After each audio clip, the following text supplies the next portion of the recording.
नमस्कार प्रिय दर्शकों। हाजिर हूँ। आजकल के इस भागा दौड़ की जिंदगी में सभी को किसी न किसी चीज की टेंशन अवश्य बनी रहती है। दर्शकों, इस मानसिक बीमारी के कारण देखिए, यह एक तरह की बीमारी ही है और सबसे खतरनाक बीमारी है तो यही है मानसिक चिंता। यह बीमारी व्यक्ति को अंदर से खोखला कर देती है। जब व्यक्ति किसी भी प्रकार की चिंता से घिरा रहता है, जरूरी नहीं है कि सिर्फ बड़ों को ही चिंता हो। कभी कभार 10 साल 12 साल छोटे छोटे लड़कों को भी टेंशन होता है।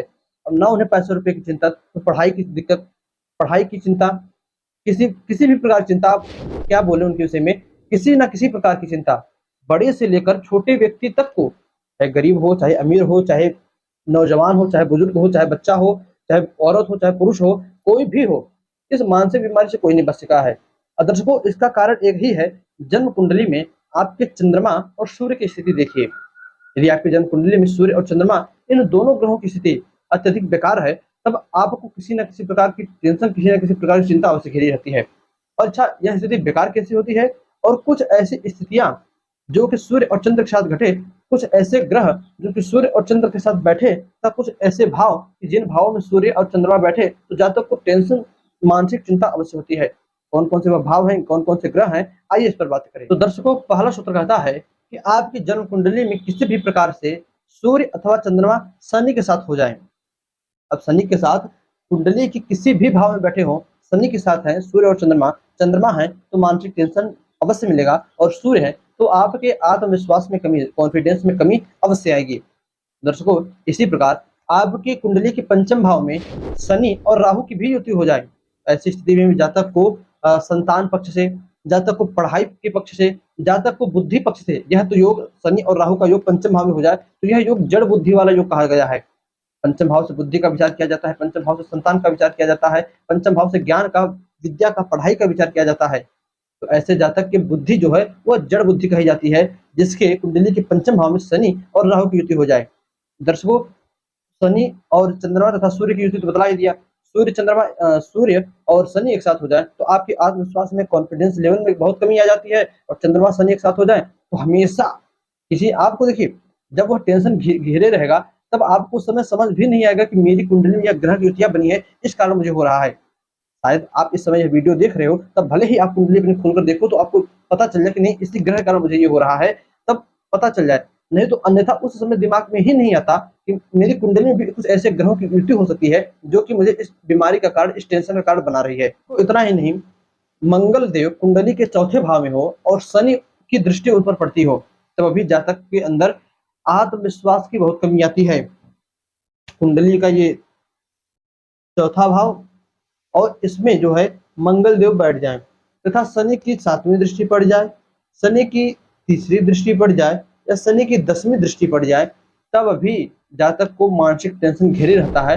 इस शनि, देखिए आपको एक बात बता दें, कुंडली में किसी भी प्रकार से चंद्रमा अथवा सूर्य का जो बल है, सूर्य के पास जो बल है, चंद्रमा के पास जो बल है, वो कमजोर हो जाए, सूर्य के पास माफ कीजिएगा, पापक ग्रहों की युति चंद्रमा से हो जाए, तो ऐसे जातक को मानसिक टेंशन होना ही होना है। भाव की बात कर ली जाए, चंद्रमा छठे, 8वें, 12वें भाव में जाकर बैठ जाए, चंद्रमा अपनी नीच राशि में जाकर बैठ जाए, आपको चंद्र राशि से 7.5 ढैया चल रही हो, आपको जो है लग्न राशि से 7.5 ढैया चल रही हो, ऐसी स्थिति में दर्शकों मानसिक टेंशन, मानसिक चिंता जो है वह व्यक्ति को घेरे रहती है। और आज के समय में यह इतनी खतरनाक बीमारी है कि मैंने कहा कि वैसे तो कोई बीमारी लग जाए तो आदमी थोड़े थोड़े समय पर मरता है, किंतु मानसिक टेंशन, मानसिक चिंता एक ऐसी बीमारी है जो कि जातक को प्रतिक्षण ग्रसित करती रहती है। और किसी किसी स्थिति में लिखा गया है, जब कुंडली में सूर्य और चंद्रमा दोनों ग्रह बिल्कुल कमजोर हो जाए तो ऐसा जातक कई सालों तक डिप्रेशन में भी चला जाता है। दर्शकों, कई सालों तक ऐसा जातक डिप्रेशन में भी रहता है।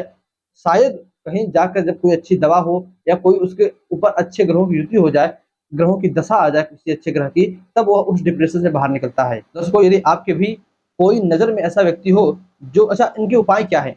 उपाय की बात कर ले तो पहले तो आप चंद्रमा को मजबूत कीजिए। चंद्रमा को प्रतिदिन दूध से अर्घ्य दीजिए, जैसे सूर्य भगवान को दिन के समय अर्घ्य देते हैं, इसी समय जब चंद्र उदय है, जब चंद्रमा आकाश में दिखने लगे, उसी प्रकार चांदी की लुटिया में या स्टील की भी लुटिया में थोड़ा सा दूध डालकर किसी गमले में या किसी पात्र में चंद्रदेव को अर्घ्य दीजिए। चंद्रमा के मंत्रों का जप कीजिए। किसी ज्योतिषी से अपनी कुंडली दिखवाकर आप रत्न भी चंद्रमा का धारण कर सकते हो। भगवान सूर्य की, भगवान शंकर की, सूर्य की नहीं शंकर जी की दूध से अभिषेक कीजिए, दूध से उनका रुद्रार्चन कीजिए। कई सारे चंद्रमा के उपाय हैं जिन्हें कि करके आप अपनी मन स्थिति को, जो डिप्रेशन में व्यक्ति गया है, उसे बाहर ला सकते हो। तो दर्शकों, उम्मीद करता हूँ कि यदि ऐसा कोई व्यक्ति आपकी नज़र में होगा, जो देखिए इंसान को यदि अपना जीवन जीना है, तो जब तक उसे एक सही बुद्धि, एक स्वस्थ मन, एक स्वस्थ शरीर ना मिले, वो अपने जीवन की गाड़ी आगे नहीं बढ़ा सकता। जब कोई व्यक्ति सोच ही ना पावे, डिप्रेशन में भी चला जाए, तो उसका लाइफ, उसका जीवन अधूरा-सा रह जाता है। दर्शकों, यह वीडियो में देखिए कोई खास इसमें टॉपिक नहीं है, कोई इस वीडियो में खास मैंने उपाय या ग्रह कुछ नहीं बताया, सबको सब पता है। तो आप सभी जानते थे कि सूर्य चंद्रमा कमज़ोर होने से हमारी जो है स्थिति ऐसी होती है।